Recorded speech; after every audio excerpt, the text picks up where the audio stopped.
Hello students, welcome to statistics pedia. Now अगर आप राजस्थान संगणक की जो वैकेंसी आई है उसके लिए स्टैटिस्टिक्स का प्रिपेयर कर रहे हैं या फिर स्टैटिस्टिक्स एंट्रेंस एग्जामिनेशन की प्रिपरेशन कर रहे हैं तो this is best for you. ये वीडियो आपके लिए बहुत हेल्पफुल रहने वाला है और आगे की जितनी भी अपकमिंग वीडियोज हैं वो भी आपके लिए बहुत हेल्पफुल रहेगी for the preparation. So students, सबसे पहले हम देखते हैं कि पार्टीशन वैल्यूज क्या होती हैं और क्या क्या हो सकती हैं। तो पार्टीशन मतलब होता है डिवाइड करना। तो आपके पास सपोज ये एंटायर डेटा सेट है या कोई सीरीज है। अब सपोज ये वाला एक पॉइंट है जो इसको हाफ हाफ डिवाइड कर रहा है, मतलब 50% वैल्यूज इधर है और 50% वैल्यूज इधर है। तो ये एक पार्टीशन वैल्यू हो गई और हम सब जानते हैं कि इसको हम बोलते हैं मीडियन। तो मीडियन क्या है? एक पार्टीशन वैल्यू है। पार्टीशन मतलब डिवाइड कर रहा है। कैसे डिवाइड कर रहा है? आपकी पूरी सीरीज को 2 इक्वल पार्ट्स में डिवाइड कर रहा है। ठीक है। अब बिल्कुल ऐसे ही सपोज ये आपकी सीरीज है और यहाँ पे मैंने 3 पॉइंट्स लिए हैं। ये 3 पॉइंट्स आपके इस डेटा को कितने पार्ट्स में डिवाइड कर रहे हैं? 1, 2, 3 एंड 4 पार्ट्स में डिवाइड कर रहे हैं। तो इन 3 पॉइंट्स का जो नाम दिया गया है उसे हम बोलते हैं क्वार्टाइल्स। यहाँ से भी एक इम्पॉर्टेंट चीज आपको समझनी है। यहाँ पे 1 पार्टीशन पॉइंट है, मतलब एक पॉइंट है जो कितने पार्ट्स में डिवाइड कर रहा है? आपके डेटा को 2 पार्ट्स में डिवाइड कर रहा है। यहाँ पे कितने पार्टीशन वैल्यूज हैं या कितने पॉइंट्स हैं? 3 पॉइंट्स हैं। इन 3 पॉइंट्स को क्या नाम दे दिया गया? Q1, Q2 एंड Q3, जिसे हम बोलते हैं क्वार्टाइल्स। तो ये 3 पॉइंट्स जो हैं वो पूरी डेटा को, पूरी सीरीज को कितने पार्ट्स में डिवाइड कर रहे हैं? 4 पार्ट्स में डिवाइड कर रहे हैं। तो यहाँ से एक क्वेश्चन बन के आ सकता है कि नंबर ऑफ पार्टीशन वैल्यूज कितनी है जो आपके इंटायर डेटा को 4 इक्वल पार्ट्स में डिवाइड करिए। तो आप देख रहे हैं कितने पॉइंट्स हैं? 3 पॉइंट्स हैं। ठीक है। बिल्कुल ऐसे ही और पार्टीशन वैल्यूज क्या हो सकती है? सपोज ये एंटायर डेटा है, D1, D2, D3, ऐसे D9, इसको बोलते हैं डेसाइल्स। अब समझिएगा, डेसाइल्स में कितने पॉइंट्स हैं? 9 पॉइंट्स हैं। D9 तक जा रहा है, आप देख रहे हैं। और ये कितने पार्ट्स में डिवाइड कर रहे हैं? आपके डेटा को 10 इक्वल पार्ट्स में डिवाइड कर रहे हैं, इसीलिए इसका नाम दे दिया गया डेसाइल्स। बिल्कुल ऐसे ही P1, P2, P50, P99। P मतलब होता है परसेंटाइल्स। परसेंटाइल्स मतलब होता है कि ये 99 पॉइंट्स हैं। आप देख रहे हैं P9, तो 99 पॉइंट्स हैं जो आपके डेटा को कितने पार्ट्स में डिवाइड कर रहे हैं? 100 पार्ट्स में डिवाइड कर रहे हैं। तो इसको हम बोलते हैं परसेंटाइल। तो अभी हमने क्या समझा? इन मेजर्स को हम बोलते हैं पार्टीशन वैल्यूज। तो पार्टीशन वैल्यूज में क्या क्या आ गया? मीडियन आ गया, क्वार्टाइल्स आ गया, डेसाइल्स आ गया और परसेंटाइल्स आ गया। अब आज का जो टॉपिक है वो क्वार्टाइल्स पर बेस्ड है और नेक्स्ट वीडियो में हम लोग इसके क्वेश्चंस करेंगे। तो ये मैंने कुछ शॉर्ट पॉइंट्स लिखे हैं, आपको कुछ प्रिपेयर करने की जरूरत नहीं है अलग से। ये पॉइंट्स एनफ हैं in order to revise for your objective point of view. तो सबसे इंपॉर्टेंट यहाँ पे मैं हाईलाइट कर देती हूँ, 3 पॉइंट्स और partition values that divide the data set into how many parts? 4 equal parts. तो this is the most important point. Median है, तो मीडियन निकालने के लिए हम सब जानते हैं कि आप डेटा को पहले अरेंज करते हो, है ना, एक ऑर्डर देते हो, उसे असेंडिंग ऑर्डर में अरेंज करते हो या डिसेंडिंग ऑर्डर में अरेंज करते हो। तो यहाँ पे हमने वही लिखा है कि चाहे आपको कोई सी भी पार्टीशन वैल्यूज अगर आपको फाइंड आउट करनी है तो आपका जो डेटा है वो अरेंज होना चाहिए। तो यूजुअली हम उसको असेंडिंग ऑर्डर में अरेंज करते हैं। अब यहाँ हमने ये बनाया है। अब ये आपको बहुत हेल्प करेगा क्विकली रिवाइज करने में। देखिए, ये पूरा आपका 100 परसेंटाइल है। ठीक है। ये 3 पॉइंट्स हैं, Q1, Q2 एंड Q3। तो आप देख रहे हैं ये 3 पॉइंट्स 4 इक्वल पार्ट्स में डिवाइड करेंगे तो 100 को जब 4 इक्वल पार्ट में डिवाइड करोगे तो क्या आ जाएगा? 25। तो आप देख रहे हो कि 25% में ये हर एरिया जो है वो कवर कर रहा है। ठीक है। अब देखिए, Q1 जो है इसको हम क्या बोलते हैं? 25th percentile. इस Q1 को बोलते हैं लोअर क्वार्टाइल। 25th परसेंटाइल क्यों बोल रहे हैं? क्योंकि Q1 में कितना एरिया आ रहा है? 25% एरिया आ रहा है, मतलब कितना वैल्यूज ले रहा है, ये टोटल वैल्यूज कितना ले रहा है? 1/4 ऑफ द डेटा सेट ले रहा है, ऐसे भी हम समझ सकते हैं। तो इस हमने सिर्फ Q1 के बारे में लिखा है, तो ये सारे पॉइंट्स हम इजीली रिकॉल कर पाएंगे। तो Q1 को क्या बोलते हैं? लोअर क्वार्टाइल या फर्स्ट क्वार्टाइल।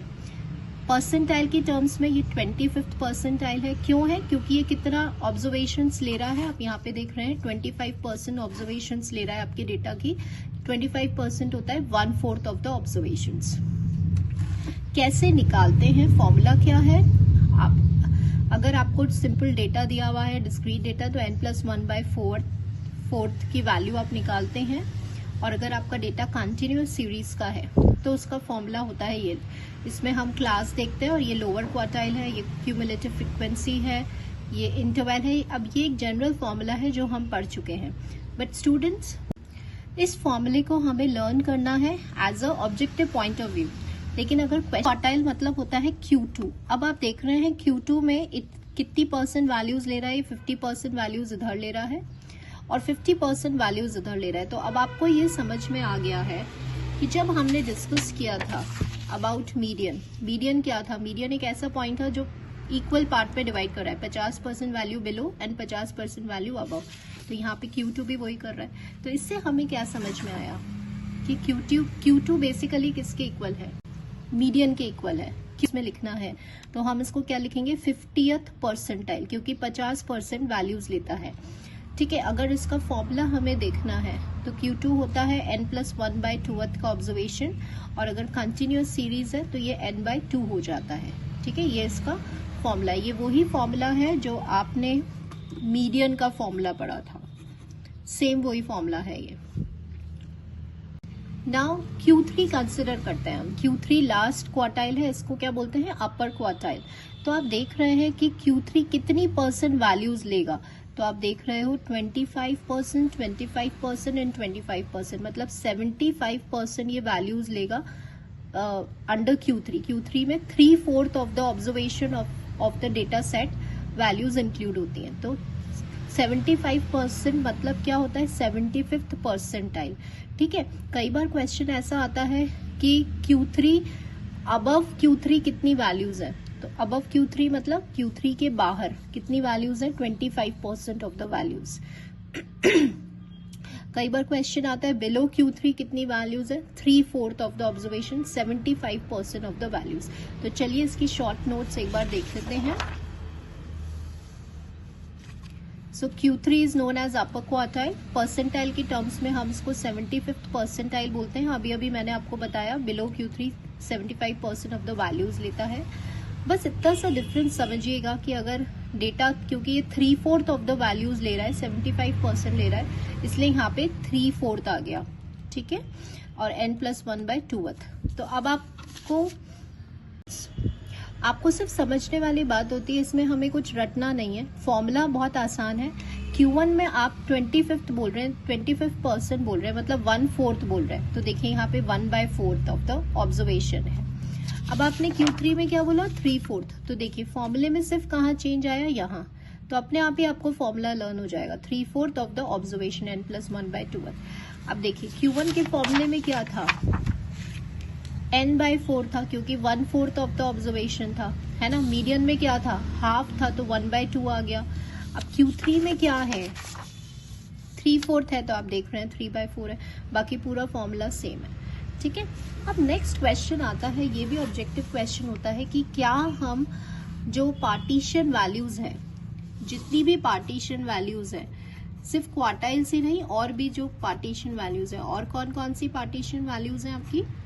मीडियन है, क्वार्टाइल्स है, डेसाइल्स है, परसेंटाइल्स है। क्या आप उसको ग्राफिकली प्लॉट कर कैसे? With the help of ogives. Ogives मतलब होता है क्यूमुलेटिव फ्रीक्वेंसी कर्व। तो ये भी होता है इंटर क्वार्टाइल रेंज। ठीक है, तो इसका फॉर्मूला होता है Q3 minus Q1।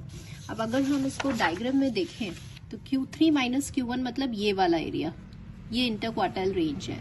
This is Q3 minus Q1। इसमें से इंटर क्वार्टाइल रेंज, सेमी मतलब क्या होता है? हाफ होता है।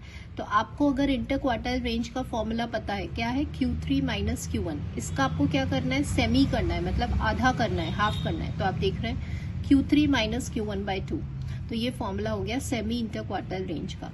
तो कई बार हमें क्वार्टाइल डेविएशन निकालना होता है, तो दिस इज क्वार्टाइल डेविएशन। तो क्वार्टाइल डेविएशन का दूसरा नाम क्या है? Semi inter quartile range. ठीक है, तो यहीं से हमने अपना फॉर्मूला निकाल लिया। सो स्टूडेंट्स, मैंने आपको एक शॉर्ट पॉइंट्स प्रोवाइड करे हैं on the topic of partition values. Upcoming videos में भी I will provide you the short points. Next video जो है वो मेरा क्वेश्चन सेट होगा based on the topic of quartiles, and I will also give you some of the practice questions. So do follow and be regular students. So hope you got the today's topic. So thank you all the students.